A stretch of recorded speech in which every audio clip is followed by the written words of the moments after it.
Sayang naman. Halika na, Carlo. Kakain na tayo. Papunta na po.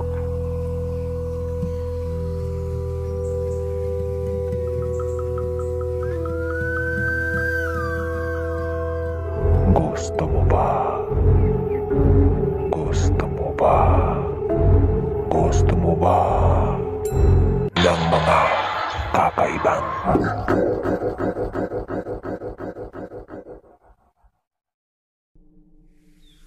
Kasama ng aking tatay ay naninirahan kami sa isang malayong probensya. Mga naglalakihang puno ang nasa paligid namin. Kami nalang dalawa ng tatay ko ang magkasama dahil maagang pumanaw ang aking nanay. Kaya malaki ang epekto nito sa aming pamilya. May lahing albularyo ang tatay ko, kaya nanggagamot siya ng mga malulubhang sakit. Gamit niya ang mga bagay na hindi ko mawari kung ano ang mga ito. Minsan na rin napatunayan ang kakayahan ng aking tatay. Noon kasi ay may lumapit sa tatay ko. Sabi nila na nanggaling pa raw sila sa isang malayong baryo at pumunta sa amin para magpagamot. Sabi kasi ng lalaki na pinaglaruan na raw ang kanyang anak. Sinira daw kasi nito ang bunso. Kaya simula nun ay nagbago na lang bigla ang ugali ng kanyang anak. Bigla na lang kasi ito magagalit at nagsasalita ng ibang lingwahe. Kaya agad dinali ang bata dahil nagiging agresibo na ito. Sino ka at bakit mo pinapahirapan ang batang ito? Wala ka na ron. Gagawin ko ang lahat ng gusto ko sa katawang ito. Sinusubukan mo ba ako, ha? Ha? Hotdog?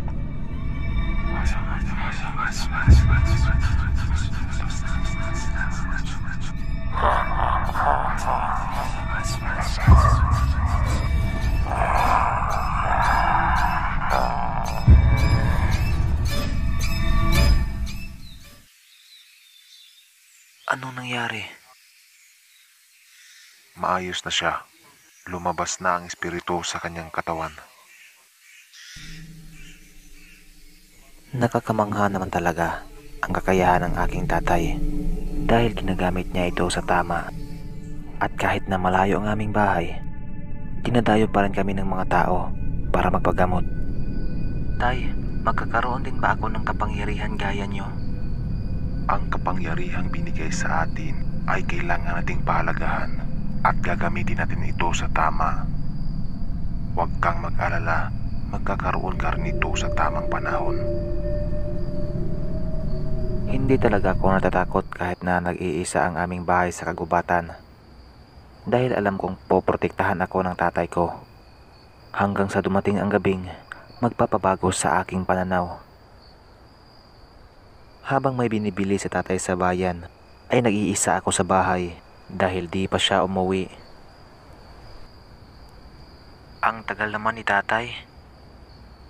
Habang nagtitingin ako sa paligid at naghihintay pa rin, ay may narinig akong tunog na nanggaling sa taas.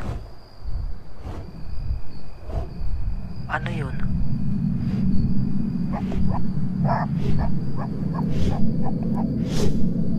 Tay, nasan ka na ba?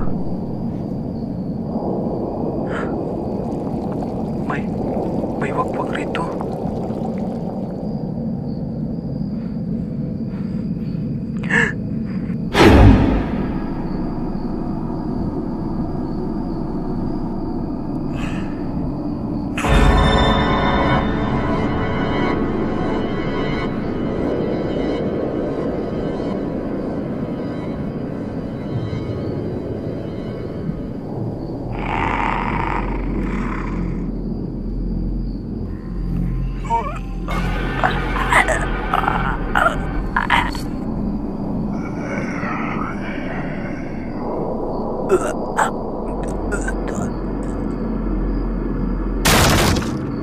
Bitawan mo siya.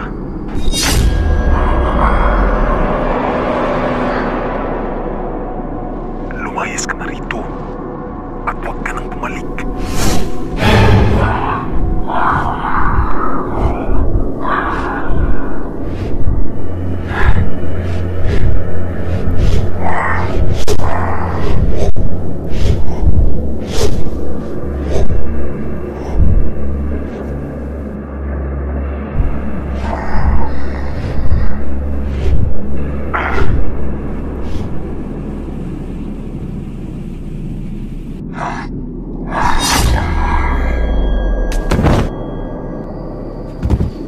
pati nga sa'yo.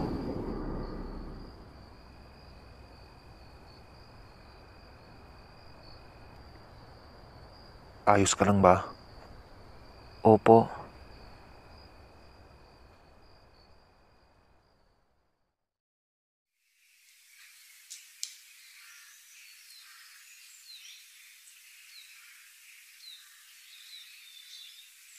Kailangan nating maghanda para mamayang gabi. Bakit po, tay? Dahil sigurado ako na babalikan tayo ng mga kasama ng aswang na yon.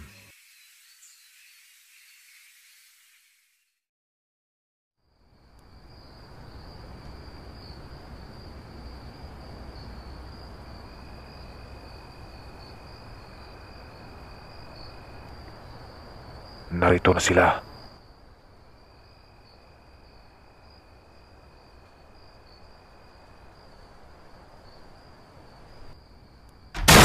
Ayun na!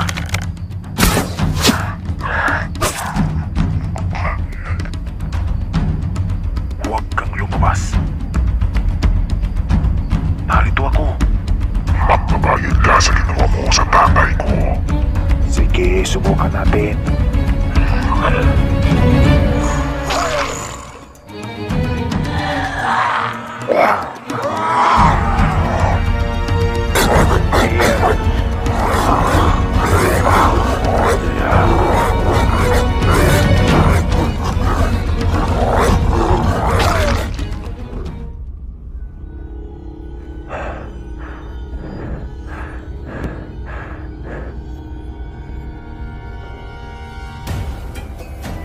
Tay!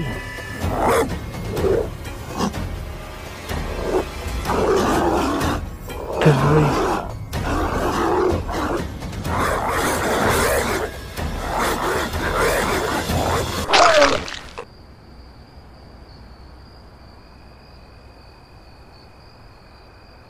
Napatay naman ang iilan sa mga aswang. Yung iba naman ay tumakas. Kaya hindi namin masisiguro ang kaligtasan namin ni tatay.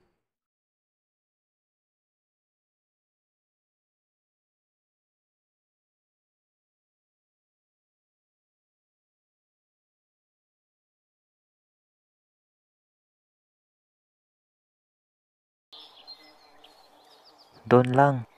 Diretso lang kayo dyan. Sa may liblib na yan. Maraming salamat.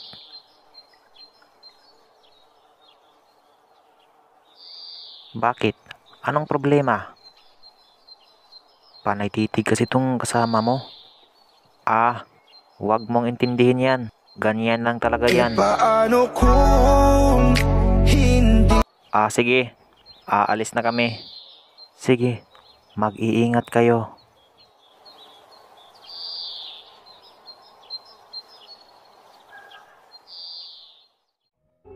Gusto mo ba? Gusto mo ba? Gusto mo ba? Ng mga kakaibang.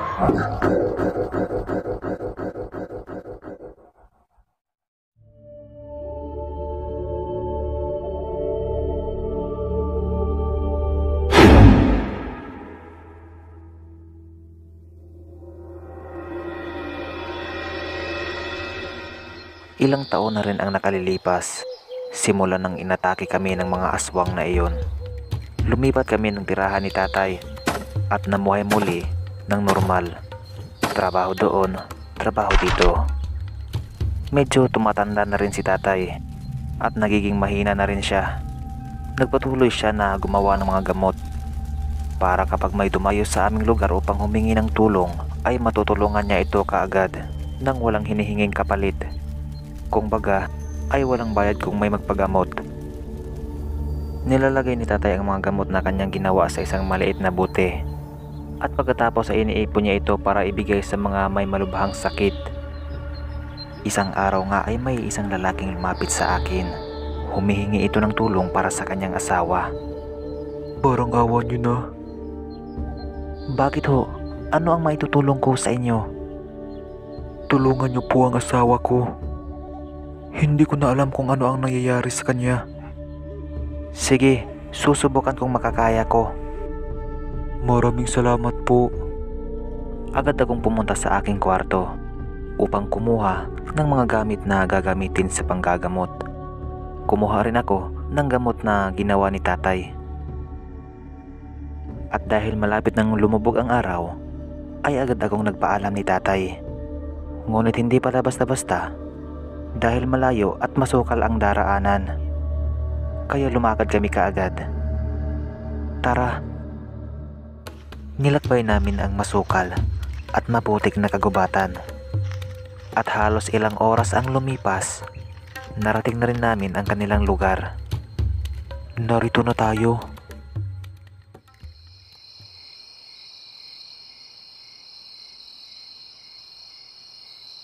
Pagpasok pa lang sa kanilang bahay, ay narinig ko na kaagad ang ingay ng kanyang asawa. Sabihin mo, bakit mo pinapahirapan ang babaeng ito? Anong pakila mo? Aba, matigas ka ha? Palabasin niyo ko dito. Ipaano kung ayaw ko? Itiwag. Hindi siya sinaliban. Anong nangyari sa kanya? Niyanggaw siya. Ano? Hindi siya nagsasalita ng mga ibang lingwahe. Kaya sigurado ako ay hinawaan siya ng isang mangkukulam na aswang. Kaya mo pa ba siyang pagalingin? Susubukan natin. Diyan ka lang at may gagawin lang akong orasyon.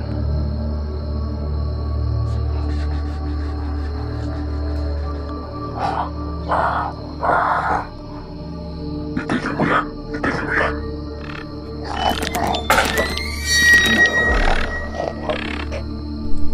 Yang lumalabas sa kanyang bunganga, yan yung pinakain sa kanya ng makukulam na aswang para hawaan. Ipainom mo ito sa kanya bukas pagkagising niya. Kailangan ko nang umalis. Nag-iisa si tatay doon sa aming bahay. Babalik na lang ako bukas. Sige, mag-iingat ho kayo. At maraming salamat din po. Walang anuman yon. Kalaunan ay umuwi na ako at naglalakad sa madilim na kagubatan.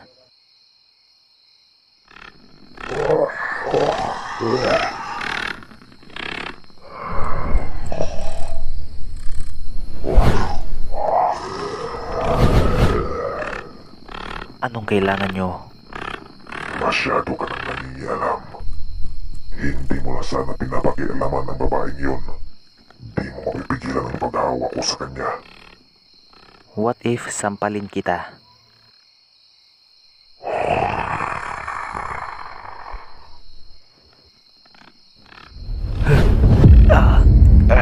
Ito na ang katapusan mo. Huwag kang pasisiguro. Pabayaan mo na sila. Hindi ka na makakatakas. Ano bang hinihintay mo? Gawin mo na. Gawin mo na. O ako ang gagawa.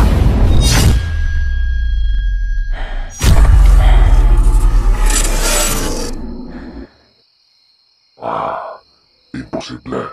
Sige, patayin niyo siya. Sige, lumapit kayo rito. Nang makita nyo ang hinahanap nyo.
Mabuti naman at gising ka na.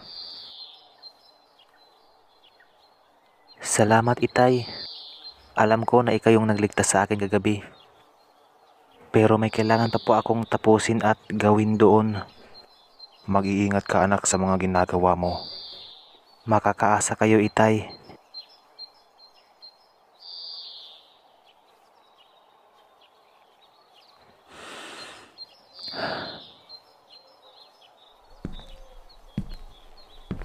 May tao ba rito?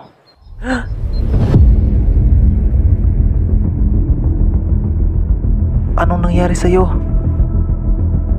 Kilala mo ba ako? Hindi ba ako natatandaan?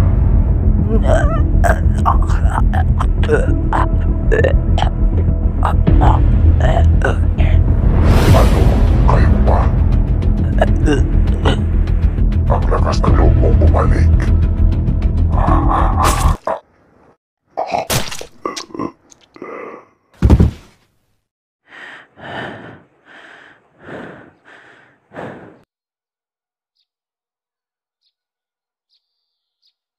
Patawarin mo ko, mahal. Patawarin mo ko.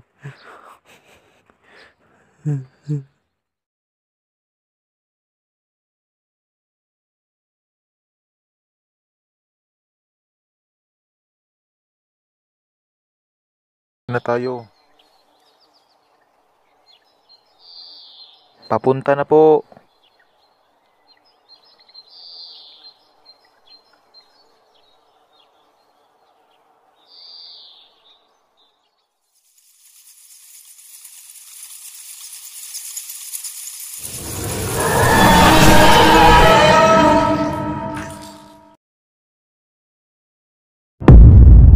Gusto mo ba? Gusto mo ba? Gusto mo ba? Ng mga kakaibang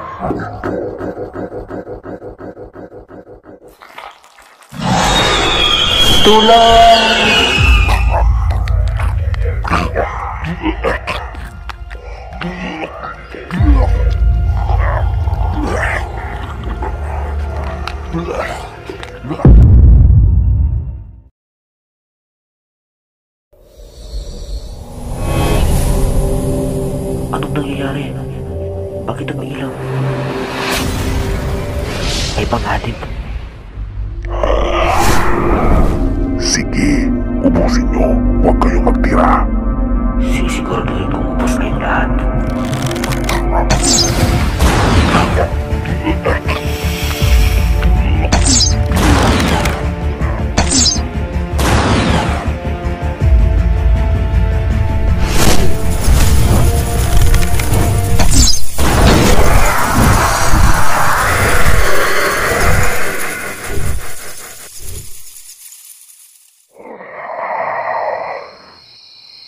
Ba't malungkot ang beshi ko?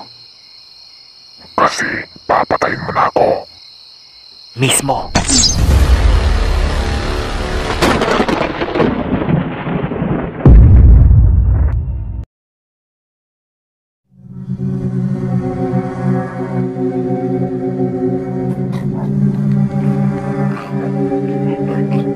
Ano? Isang bata lang. Natalo kayo ng bata. Hindi siya pangkaraniwang bata, Pinono. Ano ang ibig mong sabihin? Meron siyang kapangyarihan na nagmumula sa isang tirador. Paano nangyari yun? Pinatay ko na ang may-ari ng tirador. Tulad nga ng sabi ko, iba na ang may-ari ng tirador. Ipunin mo ang lahat ng ating mga kawal at dalhin niyo sa akin ang batang yon. Masusunod, Pinono.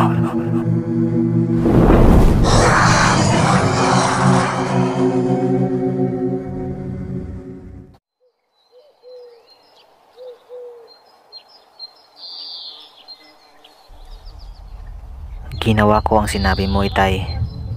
Tinutulungan ko ang mga taong nangangailangan ng tulong laban sa mga kasamaan.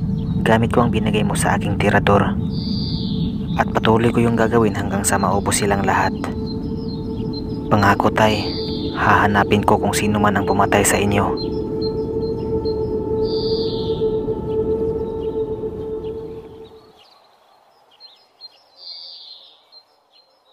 Dahil sa hindi ko pa masyadong kabisado ang tirador na binigay ni tatay, nagsanay ako araw-araw upang mapalakas ko pa ang aking kakayahan, lalo na't napakaraming aswang ang aking kakalabanin.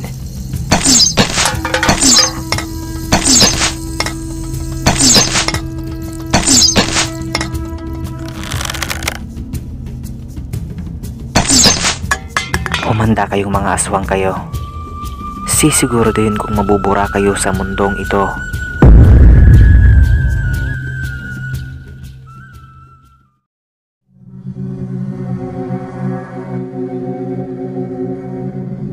Kahit saan-saan na kaming naghahanap, pero hindi pa rin namin siya nakita, Pinono.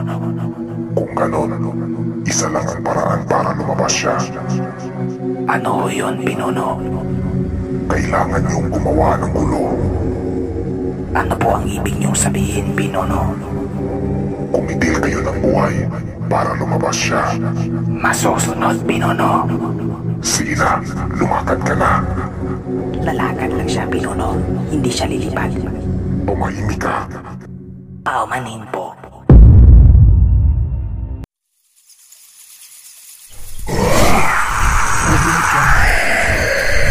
Ano na naman kaya ang gagawin nila?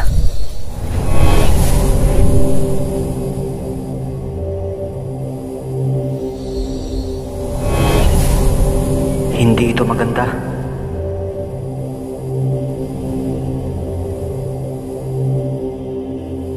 Kailangan ko silang pigilan.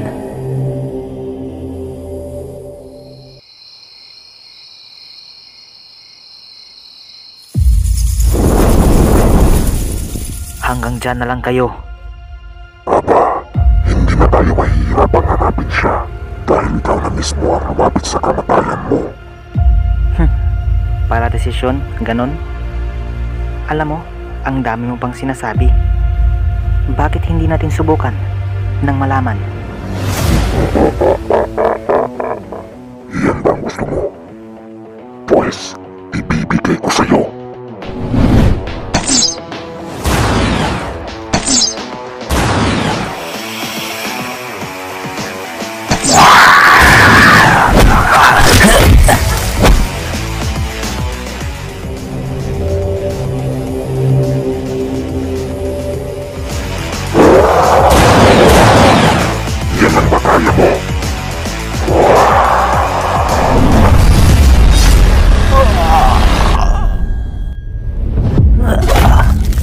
Isa kang mahinang nilalang. Sa tingin mo mananalo ka ba? Nasa akin ang tirador mo. Sisirain ko to para sa'yo.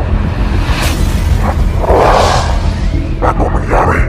Ba't napaso ako? Bakit hindi ko mawakan? Dahil ginawa yan para labanan ng kasamaan. Kaya di ka magtatagumpay.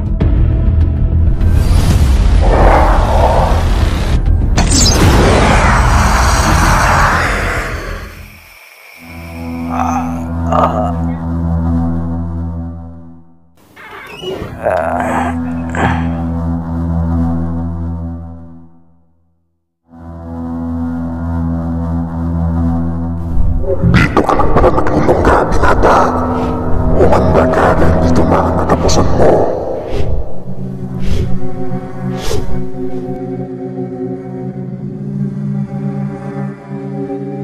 Nahanap na namin kung saan naglulungga ang batang iyon, Pinono. Kung ganon, dalhin siya sa akin. Patay man o buhay.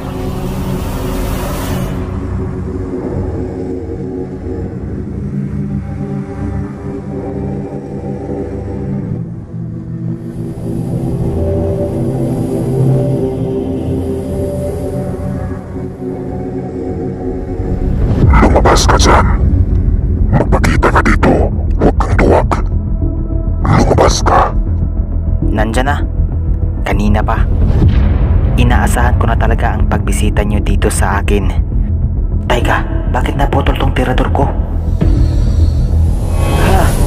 Di ko makontrol. Anong nangyari? Hindi ko maipaliwanag ang nangyari sa akin ngayon. Sobrang lakas na enerhiya ang pumasok sa aking katawan.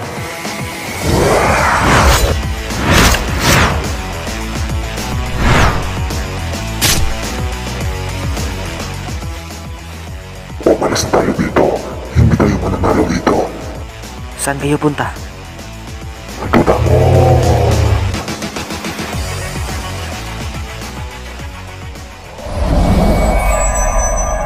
Ayos to ah.